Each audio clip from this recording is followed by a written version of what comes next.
আমন্ত্রণদীপ্ত সংবাদে আপনাদের সাথে আছি আমি ইয়াসমিন সুমনা। শিশু রামিসা ধর্ষণ ও হত্যা মামলায় আসামি সোহেল রানা ও তার স্ত্রী স্বপ্নাকে মৃত্যুদণ্ড দিয়েছে আদালত। ঢাকা মহানগর শিশু সহিংসতা দমন ট্রাইব্যুনালের বিচারক মাসরুর সালিকিন আজ এই রায় ঘোষণা করেন। সোহেল রানাকে ৫ লাখ টাকা ও স্বপ্নাকে ২ লাখ টাকা জরিমানা করেছে আদালত। এই দুই আসামির অপরাধ সংশোধনযোগ্য নয় বলে রায় উল্লেখ করেছেন বিচারক। রায় ঘোষণার আগে আসামি সোহেল রানা তার স্ত্রী স্বপ্না আক্তারকে আদালতে তোলা হয়। ৮ বছরের শিশু রামিসা ১৯ মে রাজধানীর পল্লবীতে ধর্ষণ ও হত্যার শিকার হয়। ঘটনায় ১৯ দিনের মাথায় আজ রায় ঘোষণা হলো।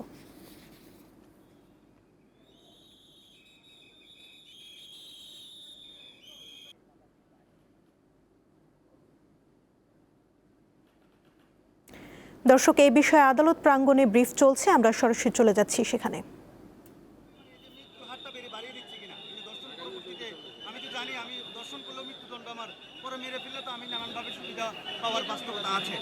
এই জায়গায় আপনি এটাকে মনে করেন কিনা যে আইনটাকে এই যে দুইটা একসাথেই অপরাধ করার জন্য কোনো ধরনের ইনসাইট বা প্ররোচনা দিচ্ছে কিনা আসামিদেরকে?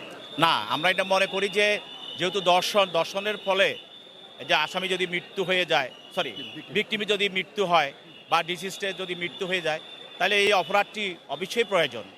কারণ এই অপরাধটি যদি এই মৃত্যুদণ্ড না হয়, তাহলে এই অপরাধটাকে দর্শনটাকেও আরও উৎসাহিত করা হবে। সেই জন্য অবশ্যই মৃত্যুদণ্ড প্রয়োজন।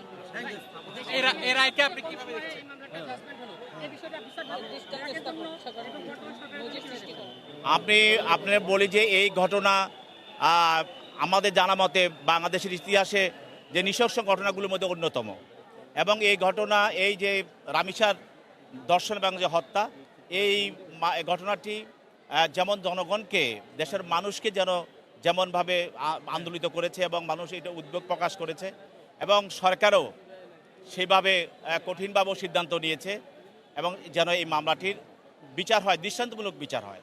আর আইন যেভাবে আছে আমাদের দেশে, যে এই মামলা যখনই আপনি শুনছিলেন যে কিছুক্ষণ আগে যে বাংলাদেশের ইতিহাসে একেবারে আলোচিত এবং চাঞ্চল্যকর যে হত্যাকাণ্ড, রামিসা হত্যাকাণ্ডের যে বিচারের রায় শেষ হয়েছে, সেখানে দুজনকেই মৃত্যুদণ্ড দেওয়া হয়েছে। পাশাপাশি সোহেলকে ৫ লক্ষ টাকা এবং কি তার স্ত্রী স্বপ্নাকে ২ লক্ষ টাকা জরিমানা করা হয়েছে। অর্থাৎ বাংলাদেশের ইতিহাসে এটা একটি দৃষ্টান্ত হয়ে থাকবে। অর্থাৎ নিম্ন আদালতে যে রায়টি দেওয়া হয়েছে সেটি যেন উচ্চ আদালতে যেন বাস্তবায়িত হয়, উচ্চ আদালতে যেন থাকে এবং কি তাদের সর্বোচ্চ শাস্তি। আদালত প্রাঙ্গণ থেকে এতক্ষণ আমরা ব্রিফ শুনছিলাম।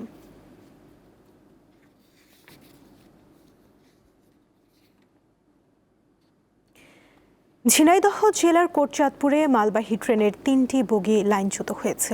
এতে বন্ধ হয়ে গেছে খুলনার সঙ্গে রাজশাহী সহ উত্তরবঙ্গের ট্রেন চলাচল। সকাল ৬টার দিকে সাফদারপুর রেল স্টেশন এলাকায় এ ঘটনা ঘটে। স্টেশন মাস্টার নয়ন হোসেন জানান, খুলনা থেকে ছেড়ে আসা পার্বতীপুরগামী তেলবাহী মালবাহী ট্রেন সাফদারপুর স্টেশনের কাছে পৌঁছালে পেছনের 3টি বগি লাইনচ্যুত হয়। এতে বন্ধ হয়ে যায় খুলনার সঙ্গে রাজশাহী সহ উত্তরবঙ্গের রেল চলাচল। খুলনা থেকে উদ্ধারকারী ট্রেন রওনা হয়েছে।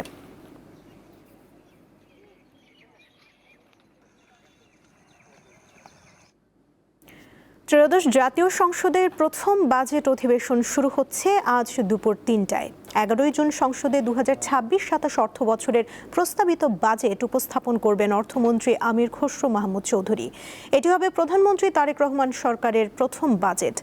এবারের বাজেটের আকার হতে পারে ৯,৩৮,০০০ কোটি টাকা। এতে রাজস্ব লক্ষ্যমাত্রা ধরা হয়েছে ৬,৯৫,০০০ কোটি টাকা। এর মধ্যে এনবিআর থেকে আয় ধরা হচ্ছে ৬,০৪,০০০ কোটি টাকা। প্রস্তাবিত বাজেটে ঘাটতি থাকছে 2,43,০০০ কোটি টাকা। বার্ষিক উন্নয়ন কর্মসূচি এডিপির আকার ধরা হয়েছে 3,08,৯২৫ কোটি টাকা।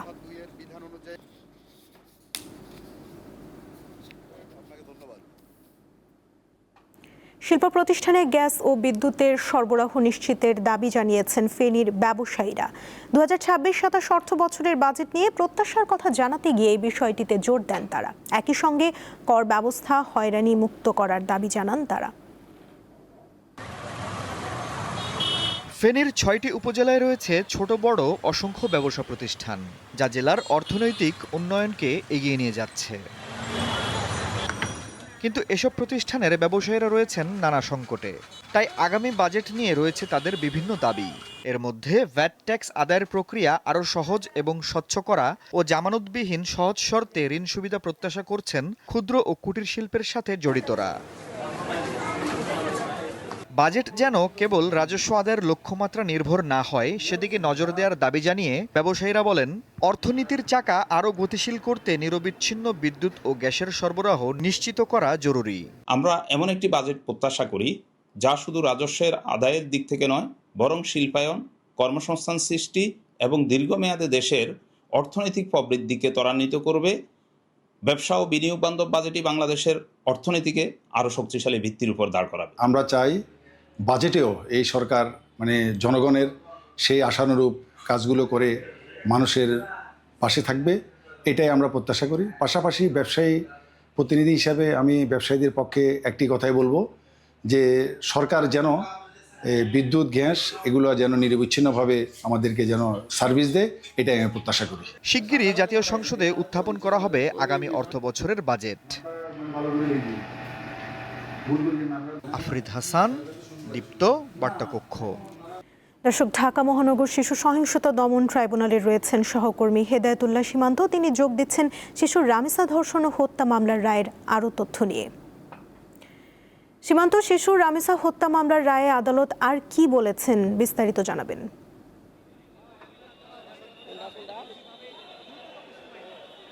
সুমনা, আমি যেমনটি বলছিলাম কিছুক্ষণ আগে, যে বাংলাদেশের ইতিহাসে এত দ্রুত সময়ে যে বিচারের রায় শেষ হয়েছে সেই নিম্ন আদালতে, সেটি হচ্ছে রামিসা হত্যা মামলার রায়।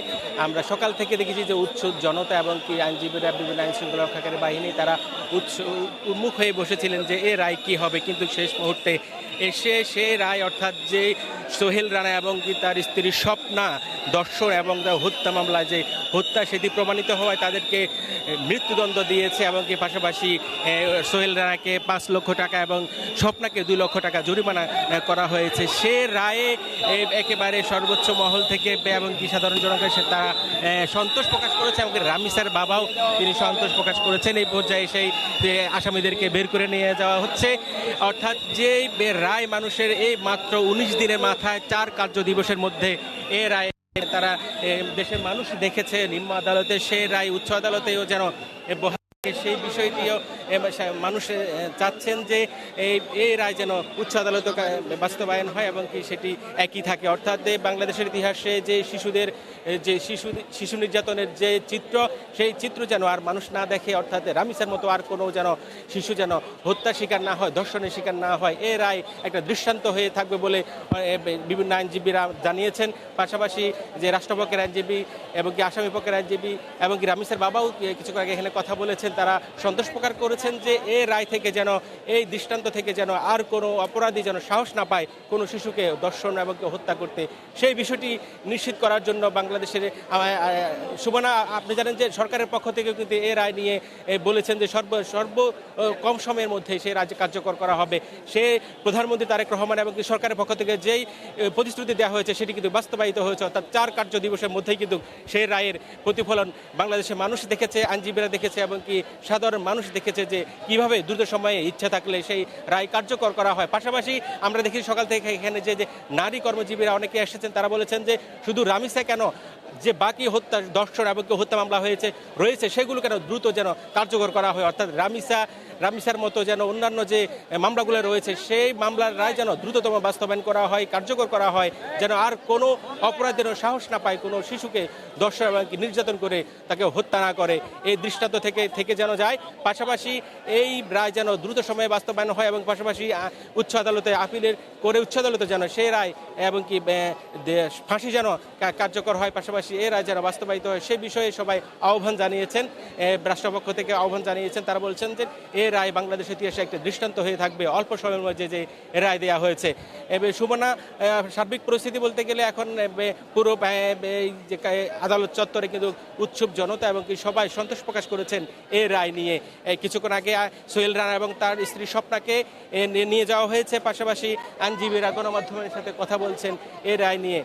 সুমনা, যদি আমি আরেকটু বলতে চাই যে বাংলাদেশের ইতিহাসে এত দ্রুত সময়ে যে রায় কার্যকর হয়েছে সেটি যেন দৃষ্টান্ত হয়ে থাকে, অন্যান্য মামলাগুলো যেন ঠিক এইভাবেই যেন বাস্তবায়িত হয়। পাশাপাশি উচ্চ আদালতে যেন একটা দ্রুত বেঞ্চ যেন স্থাপন করা হয়, এই আইনজীবীরা সেই আহ্বানটি জানিয়েছেন। তারা বলছেন যে এই বাংলাদেশের ইতিহাসে যেন যে নিম্ন আদালতে ঠিকই রায় হয়, কিন্তু উচ্চ আদালতে গিয়ে সেই রায় থেমে যায় বিভিন্ন নানা অজানা কারণে, সেটি কিন্তু কার সামনে এগোয় না, অর্থাৎ সেটি শুনানি পর্যায়ে থাকে এবং কি বছরের বছর সেটি চলতে থাকে। অর্থাৎ তারা বলছেন যে উচ্চ আদালত একটি দ্রুত একটা বিশেষ ট্রাইব্যুনাল, বিশেষ বেঞ্চ গঠন করে সেই বিচারেরগুলো, সেই মামলাগুলো যেন দ্রুত কার্যকর করা হয়, দ্রুত বাস্তবায়ন করা হয়, সেই আহ্বানটি জানিয়েছেন।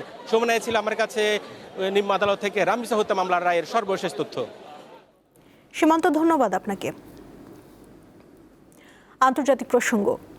যুক্তরাষ্ট্রের ঘনিষ্ঠ মিত্র হওয়া সত্ত্বেও দেশটির সরকারি প্রতিষ্ঠান ও শীর্ষ কর্মকর্তাদের উপর ইসরায়েলের আগ্রাসী গোয়েন্দা তৎপরতা বৃদ্ধি পেয়েছে, ফলে উদ্বিগ্ন হয়ে উঠেছে পেন্টাগন। যুক্তরাষ্ট্রের সংবাদ সংস্থা এনবিসি এ খবর দিয়েছে। যুক্তরাষ্ট্রের দুজন বর্তমান ও একজন সাবেক কর্মকর্তা এই তথ্য নিশ্চিত করেছেন। এই অবস্থায় ডিফেন্স ইন্টেলিজেন্স এজেন্সি ডিআইএ নতুন পাল্টা গোয়েন্দা সতর্কবার্তা জারি করেছে। এমনকি একটি অভ্যন্তরীণ বার্তায় ডিআইএ তাদের ইসরায়েলি গোয়েন্দাগিরির হুমকির স্তর বাড়িয়ে সংকটজনক করেছে। যুক্তরাষ্ট্রের নথিতে স্পষ্টভাবে উল্লেখ করা হয়েছে, গোপন তথ্য সংগ্রহ এবং সার্ভার হ্যাক করে তথ্য চুরির চেষ্টা করছে ইসরায়েল। যুক্তরাষ্ট্রের ওপর ইসরায়েলের গুপ্তচর বৃত্তির এই দাবি সম্পূর্ণ মিথ্যা বলে দাবি করেছে ওয়াশিংটন ডিসিতে অবস্থিত ইসরায়েলি দূতাবাস।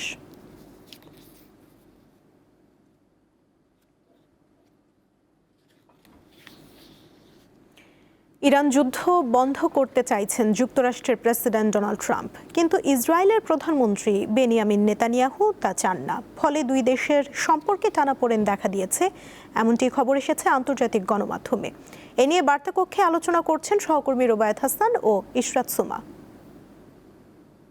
দর্শক, যুক্তরাষ্ট্র, ইসরায়েল এবং ইরানের মধ্যকার যুদ্ধটা গড়িয়েছে 4 মাসের বেশি সময় ধরে। এই মুহূর্তে আসলে কি পরিস্থিতি বিরাজ করছে, নিউজরুম ডিসকাশনে একটু জানতে চাই। আন্তর্জাতিক ডেস্কের যে সহকর্মী রয়েছে ইশরাত সুমা, তিনি আমার সঙ্গে যোগ দিয়েছেন। ট্রাম্প এই মুহূর্তে যুদ্ধ থামাতে চাইছেন, ইরান অনড়। অন্যদিকে ট্রাম্প বলছেন ইরান শক্তিশালী কিন্তু একগুঁয়ে। পরিস্থিতি আসলে কি, এ বিষয়ে একটু ইশরাত সুমা আমাকে জানাচ্ছেন। ইশরাত, আসলে ট্রাম্প তো এই মুহূর্তে যুদ্ধটা থামাতে চাইছেন, কিন্তু ইরান অনড় অবস্থানে রয়েছে। বাস্তবতা আসলে কি, চুক্তি কি হতে যাচ্ছে, শান্তি আসবে পৃথিবীতে? প্রথমে আপনাকে আমি যেটা বলতে চাই, ট্রাম্প কিন্তু ফাঁদে পড়ে গেছে। যেটা হচ্ছে কি, নেতানিয়াহুর যে প্ররোচনায় ট্রাম্প যে যুদ্ধটা শুরু করেছিলেন, সেটা কিন্তু কখনোই ট্রাম্প প্রশাসনের এবং ওয়াশিংটনের অগ্রাধিকার ছিল না, কিন্তু ট্রাম্প নেতানিয়াহুর কথাই যুদ্ধটা শুরু করেছেন এবং ফাঁদে পড়ে গেছেন বলা চলে। এখন ট্রাম্প মরিয়া হয়ে যুদ্ধ থামাতে চাইছেন। কেন থামাতে চাইছেন সেটা আপনাকে বলি। ট্রাম্প এই যুদ্ধের কারণে কিন্তু বিশ্ববাজারে তেলের দাম বেড়ে গেছে, অর্থনৈতিক একটা সংকট দেখা গেছে, এবং খোদ যুক্তরাষ্ট্রে কিন্তু অর্থনৈতিক সংকট দেখা গেছে। ট্রাম্পের জনপ্রিয়তা কিন্তু আস্তে আস্তে কমছে এবং তার রাজনৈতিক ক্যারিয়ার কিন্তু একটি অনিশ্চয়তা তৈরি হয়েছে। ট্রাম্প নেতানিয়াহুর মধ্যে যে তিক্ততা, এই তিক্ততা এখন কোন পর্যায়ে রয়েছে? ট্রাম্প নেতানিয়াহুর মধ্যে তিক্ততা মূলত এসেছে কিন্তু লেবাননের সামরিক অভিযান বিষয়টা নিয়ে। ট্রাম্প এখন চাচ্ছেন না যে ইসরায়েল লেবাননে একটি সামরিক অভিযান চালাক, এবং ইসরায়েল কিন্তু তারা যুদ্ধবিরতি করার পরও লেবাননে একটি হামলা চালাচ্ছে। নেতানিয়াহুর প্ররোচনায় কিন্তু ট্রাম্প অনেক কিছু খুঁয়েছে, এই যুদ্ধে অনেক অর্থ খুঁয়েছে, তার জনপ্রিয়তা খুঁয়েছে, এবং বিশেষ করে তাদের অনেক আধুনিক প্রযুক্তি খুঁয়েছে, যার কারণে ট্রাম্প অনেকটাই নাখোশ নেতানিয়াহুর ওপর। এর মধ্যে একটি চমকপ্রদ প্রশ্ন আবার সামনে এসেছে গণমাধ্যমের, যে ইসরায়েল এবং যুক্তরাষ্ট্রের মধ্যে তাহলে তিক্ত সম্পর্ক যেহেতু গড়িয়েছে এই ফোন আলাপের পর, গোয়েন্দা নজরদারিও বাড়িয়েছে ইসরায়েল যুক্তরাষ্ট্রে, এও কি সম্ভব? যুক্তরাষ্ট্র যদি যুদ্ধ থামিয়ে দেয় তাহলে পরবর্তী পদক্ষেপ কি হতে পারে? এই আতঙ্ক থেকেই কিন্তু এই যে ওয়েস্ট এশিয়াতে যে একটি রাজনৈতিক উত্তেজনা, একটি সামরিক উত্তেজনা এবং যুদ্ধ পরিস্থিতি যে রয়েছে, এই পরিস্থিতিতে তারা জানতে চাচ্ছে যে যুক্তরাষ্ট্রের পরবর্তী ধাপ আসলে কি হতে পারে। এবং এনবিসি নিউজে যেটা বলা হয়েছে যে তারা হচ্ছে গিয়ে পেন্টাগন বেশ একটি বার্তা পাঠিয়েছে প্রত্যেকটি সামরিক কর্মকর্তাদের কাছে, যে এবং তারা ক্রিটিক্যাল স্তর জারি করেছে ইসরায়েলের যে হুমকি, ইসরায়েলের যে গোয়েন্দাগিরির হুমকি, এই হুমকিটাকে তারা ক্রিটিক্যাল অর্থাৎ সংকটজনক পর্যায়ে উন্নীত করেছে। এবং তারা বলছে যে ইসরায়েল সরাসরি মানুষের মাধ্যমে এবং হচ্ছে গিয়ে ডিভাইস কিংবা সার্ভার হ্যাকের মাধ্যমে তথ্য সংগ্রহের চেষ্টা করছে। ইরান আসলে এই মুহূর্তে কি ভাবছে বা করণীয় কি? 8 এপ্রিল থেকে তো যুদ্ধবিরতির ঘোষণার পরেই ক্ষণে ক্ষণে রং বদলাচ্ছে আসলে ওয়েস্ট এশিয়ার এই যুদ্ধ পরিস্থিতি বা শান্তি আলোচনা। ইরান তারা তাদের অবস্থান থেকে সরবে না, তারা প্রত্যেকটি ফ্রন্টে যুদ্ধ বন্ধ চায় এবং তাদের পারমাণবিক কর্মসূচি বজায় রেখে তারা এই প্রস্তাব বা এই শান্তি চুক্তিটাকে এগিয়ে নিতে চায় এবং ট্রাম্প প্রশাসন বা যুক্তরাষ্ট্র কিন্তু এটা চাচ্ছে না। অতএব শান্তি চুক্তি আসলে আমাদের অধরাই রয়ে যাবে কিনা সেটাই এখন প্রশ্নের বিষয়। ঈশাদ সুমা, অসংখ্য ধন্যবাদ। দর্শক, জানবার চেষ্টা করছিলাম নিউজরুম ডিসকাশনে আজকে ইরান, যুক্তরাষ্ট্র এবং ইসরায়েলের যে অবস্থা বা শান্তি প্রক্রিয়া কোন দিকে যাচ্ছে, বিশ্বে শান্তি ফিরবে কিনা সে বিষয়ে আরও আপডেট নিশ্চয়ই আগামী দিনে আপনাদের দেবার চেষ্টা করব।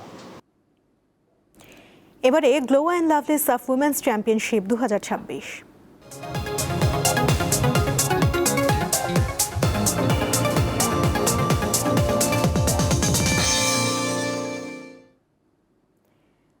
নারী সাফের শিরোপা হাতছাড়ার পরও দলের পারফরম্যান্সে সন্তুষ্ট কোচ পিটার বাটলার। দলকে তৃতীয় শিরোপা জেতাতে না পারলেও চাকরি হারানো নিয়ে কোনো ভয় নেই তার। সংবাদ সম্মেলনে স্পষ্ট জানিয়েছেন, সব ধরনের টেকনিক্যাল ভুলের দায়ভার নিজের কাঁধে নিলেও দলের ভেতরে থাকা অন্য কিছুর দায়িত্ব তিনি নেবেন না। ভারতের গোয়া থেকে মোহাম্মদ হাসিবের রিপোর্ট। স্টেডিয়ামের এক প্রান্তে শিরোপা জয়ের উৎসবে বিভোর ভারত নারী ফুটবল দল, অন্য প্রান্তে দাঁড়িয়ে তখন আফসোস করছেন আনিকা রানিয়া সিদ্দিকী। ডাগ আউটের ভেতরে থাকা দলের অন্য সদস্যরাও আক্ষেপে পুড়ছেন শিরোপা হারিয়ে।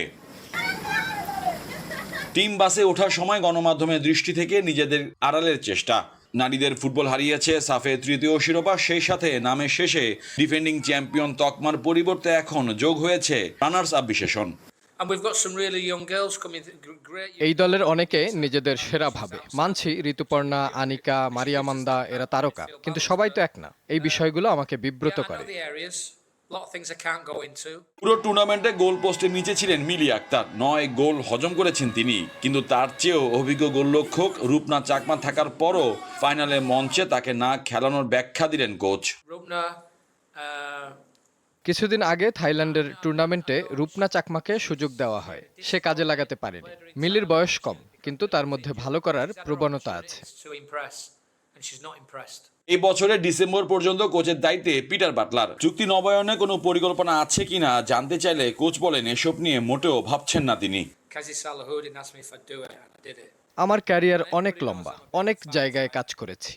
বাফুফের সাবেক সভাপতি কাজী সালাউদ্দিন আমাকে নারী দলের দায়িত্ব দিয়েছে, তাই কাজ করছি। পরবর্তীতে কি হবে তা নিয়ে ভাবছি না।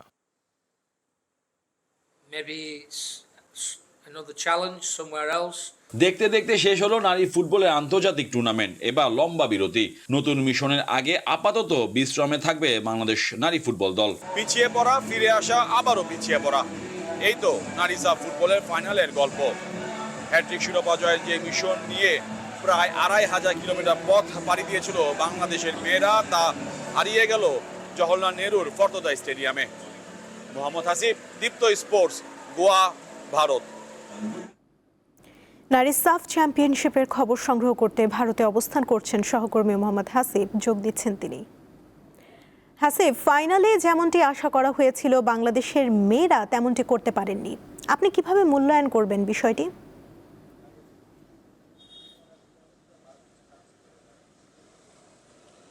দুঃখজনক একটা অধ্যায় শেষ হলো আসলে বলতে গেলে, যে যেমন যে উৎসব, যেমনটা স্বপ্ন দেখা হয়েছিল হ্যাট্রিক শিরোপা জয়, সেটি আসলে হয়নি।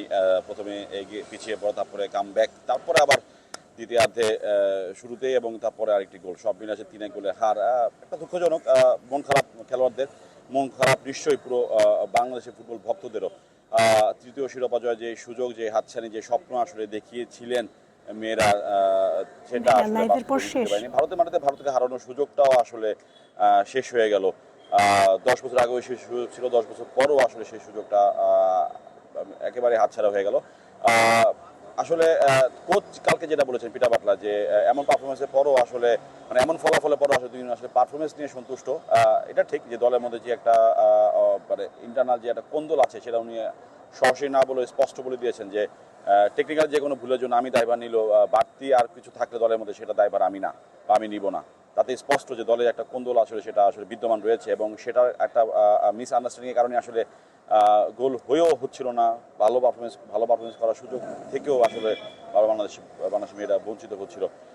আমি আজকে সকালবেলা টিম ম্যানেজারের সাথে ফোনে কথা বলেছিলাম, জানতে পেরেছি যে মেয়েরা আসলে সকালবেলা ঘুম থেকে উঠে নাস্তা করেছে ঠিক, কিন্তু আসলে লবিতে পর্যন্ত তারা আসলে কেউ বেরোচ্ছে না, যার যার রুমে আসলে আছে। খুব মন খারাপ। আগামীকাল রাতে তারা ভারতের গোয়া থেকে ঢাকার উদ্দেশ্যে ফ্লাই করবেন মুম্বাই হয়ে।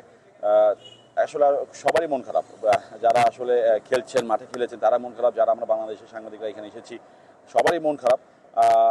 শিরোপা হাতছাড়া, আবার 2 বছর পরে এই সাফের নতুন টুর্নামেন্ট হবে নবম আসর, সেটা আসলে তখন সেটার জন্য আসলে এখন প্রস্তুতি। এখন যে বিষয়টা দাঁড়াচ্ছে যে পারফরমেন্স ইভ্যালুয়েশন, কোচের ক্যারিয়ার বা কোচের যেই ভবিষ্যৎ দলের জাতীয় দলের কোচ হিসাবে নারী দলের ডিসেম্বর পর্যন্ত সময় আছে, সে কি করবে তাকে নিয়ে কোনো চিন্তা ভাবনা, সেটা আসলে সম্পূর্ণটাই ঢাকায় ফেরার পরে স্পষ্ট হবে।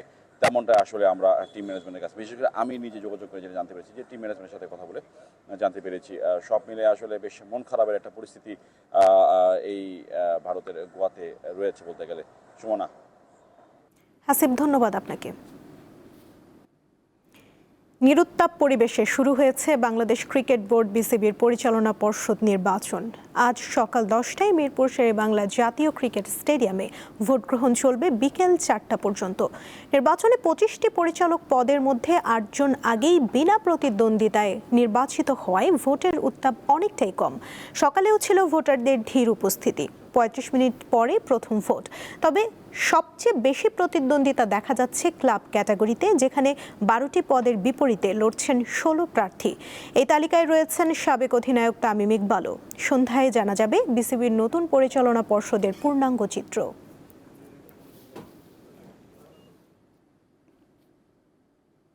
এই ছিল এখনকার মতো। পরবর্তী সংবাদ দুপুর 2টায় দেখার আমন্ত্রণ রইল। এছাড়া আরও তথ্য পেতে যুক্ত থাকুন দীপ্ত ডিজিটাল প্ল্যাটফর্মের সাথে। ধন্যবাদ সবাইকে।